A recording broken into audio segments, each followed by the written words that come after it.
Cowboys quarterback Dak Prescott getting some heat off the football field for weighing in on the national anthem issue. Someone defaced a mural of Dak in the Trinity Groves area of Dallas this weekend. You see it here. Dak has said he respects the rights of players to kneel, but it's something that's not for him.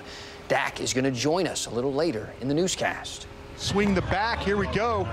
Everybody wants to see Ezekiel catch the football. He catches it on that swing pass pretty well. Dallas Cowboys fans getting a good look at this year's team, including Dak and Zeke. The blue-white scrimmage aired earlier this evening on our sister station, TXA 21. Bill Jones is going to join us from Oxnard, California later. Tell us about some of the big developments, including who he thinks got the best of the showdown between the offense and defense. Now, your Nissan Sports Desk. The second Sunday of training camp comes complete with some actual tackle football today. The annual blue-white scrimmage, which we'll get to coming up at 10:35 from here in Oxnard. But Terrence Williams chose this morning to tackle his interview request from the media, speaking for the first time this training camp and for the first time since off-season public intoxication charges were dismissed on Thursday. The wide receiver didn't want to talk about a lot of things like the May incident in Frisco and, curiously, Jason Witten, but he did want to talk about Dez Bryant. Here's a sampling. How grateful are you that the incident in the offseason is behind you now? I don't want to talk about that. Is there been a weight lifted at all now that it's behind you, though, and taken care of and put to bed, so to speak? I don't need to talk about that. I mean, Dez is my dog. I mean, it's different because you just miss the different stuff that he brings to the table. How weird is it for you not to have not only Dez, but you don't have Jason Witten, just in terms of you always had that safety net as a tight end down the seam, those kinds of things. How weird is it not to even have him out here? I don't want to talk about that. The franchise, you're on the media guide. Troy Aikman's third year in the league, he was on the media guide as well. What's the best and the worst thing about being the quarterback of America's team? Coming up at 10:35, our annual one-on-one with the Cowboys starting quarterback. We sit down with Dak Prescott as he goes into his third season as the face of the franchise. Plus, the offense and the defense had their moments in today's practice and scrimmage, which we televised over on TXA 21 today. We'll have highlights of that coming up a bit later at 10:35. Dan? You got me. Annalise has me excited about temps in the low 90s, and we got Bill Jones wearing a light jacket right now out in Oxnard, California. He's also lucky because he got to see some tackle football today.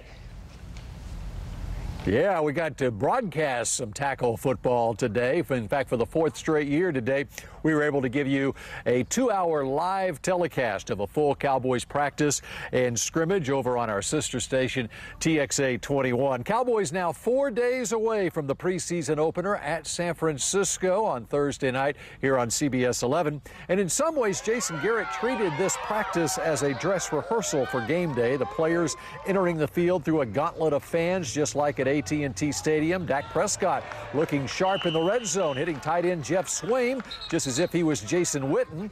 And Zeke Elliott looks like he's in regular season form already this training camp, not only running it, but catching it out of the backfield as well. So the offense has the upper hand during the red zone drill, but that seems to motivate the defense today because the 2-minute drill portion of this scrimmage was all defense. Anthony Brown jumping the route, gets the pick 6 off Prescott to start things off.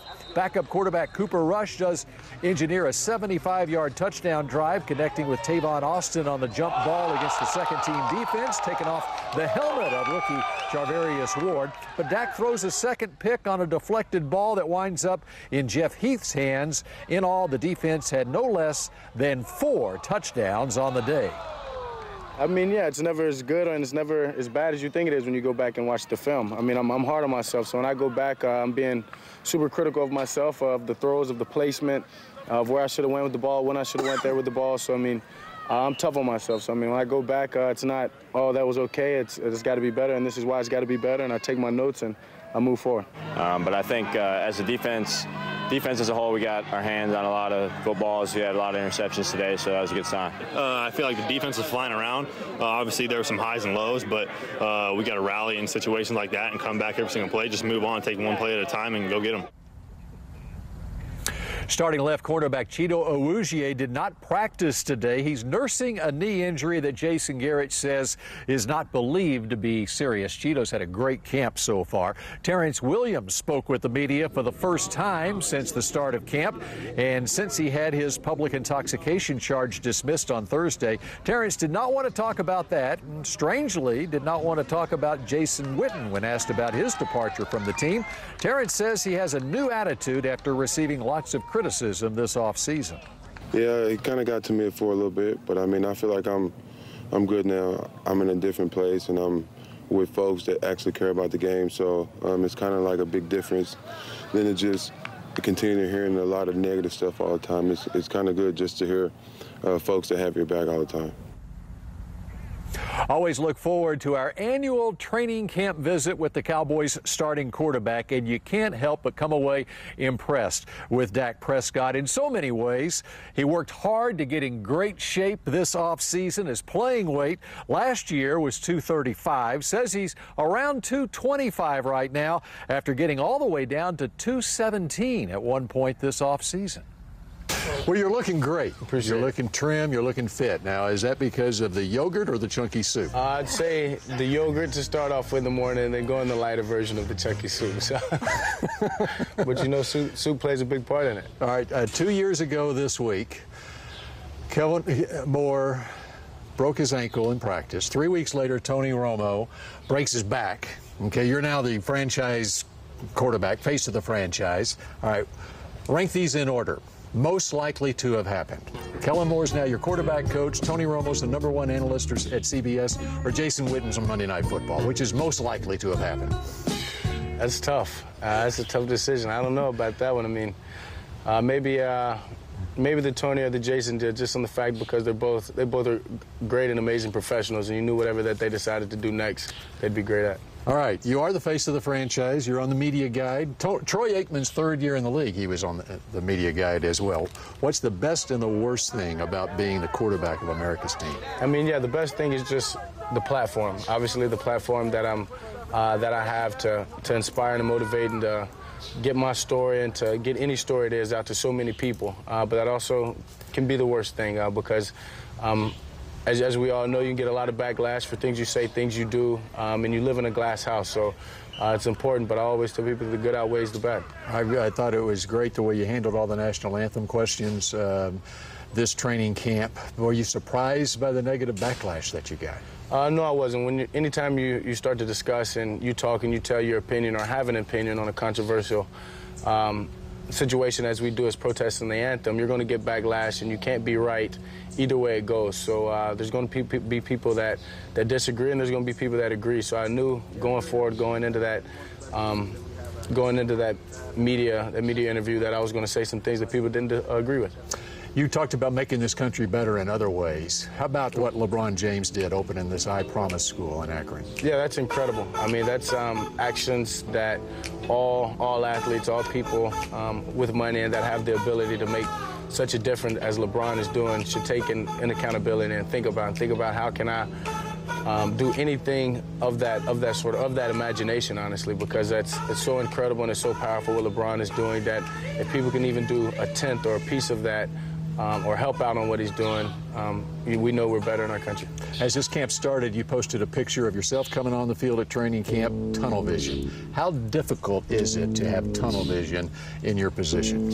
Yeah, I mean, it's tough. It's tough, but that's a fun challenge for me, is because I know right now, as going into training camp, the only thing I need to worry about is my teammates, this organization, and how we can get better at playing football. And so right now, it's all about football, and that's just what the tunnel vision meant, is that focusing in on one thing with a lot of other things going around on the outside. It's about how I continue to stay focused and make sure my teammates stay focused, that we get better.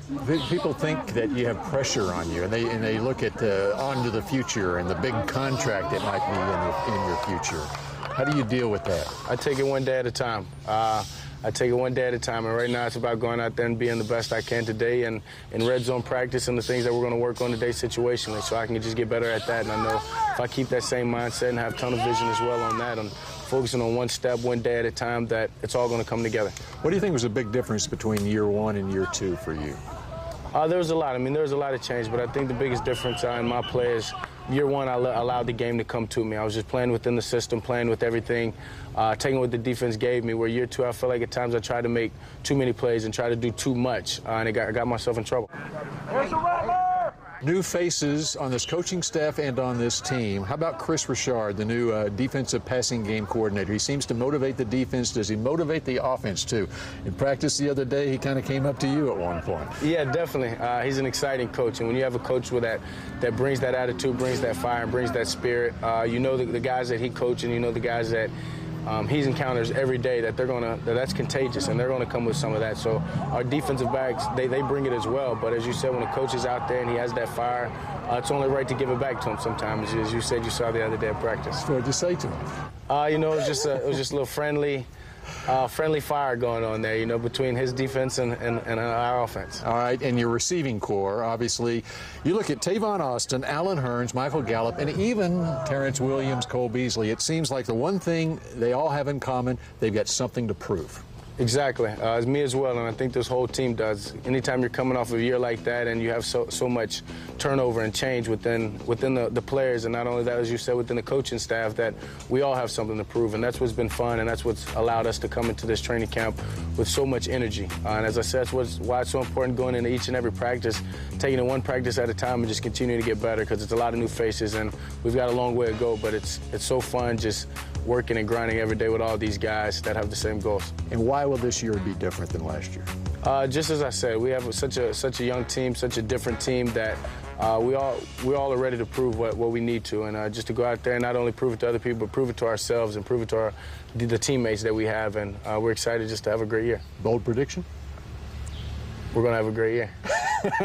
All right, appreciate it, Dak. Appreciate it. That's Thank great. You, Dak Prescott, Jason Garrett, and this team need to have a great year. And if Dak does, it will be a much bigger offseason next year. In fact, it will be about $150 million bigger next year. Coming up, things get physical at Cowboys camp, and we tell you who's looked better than anyone out here.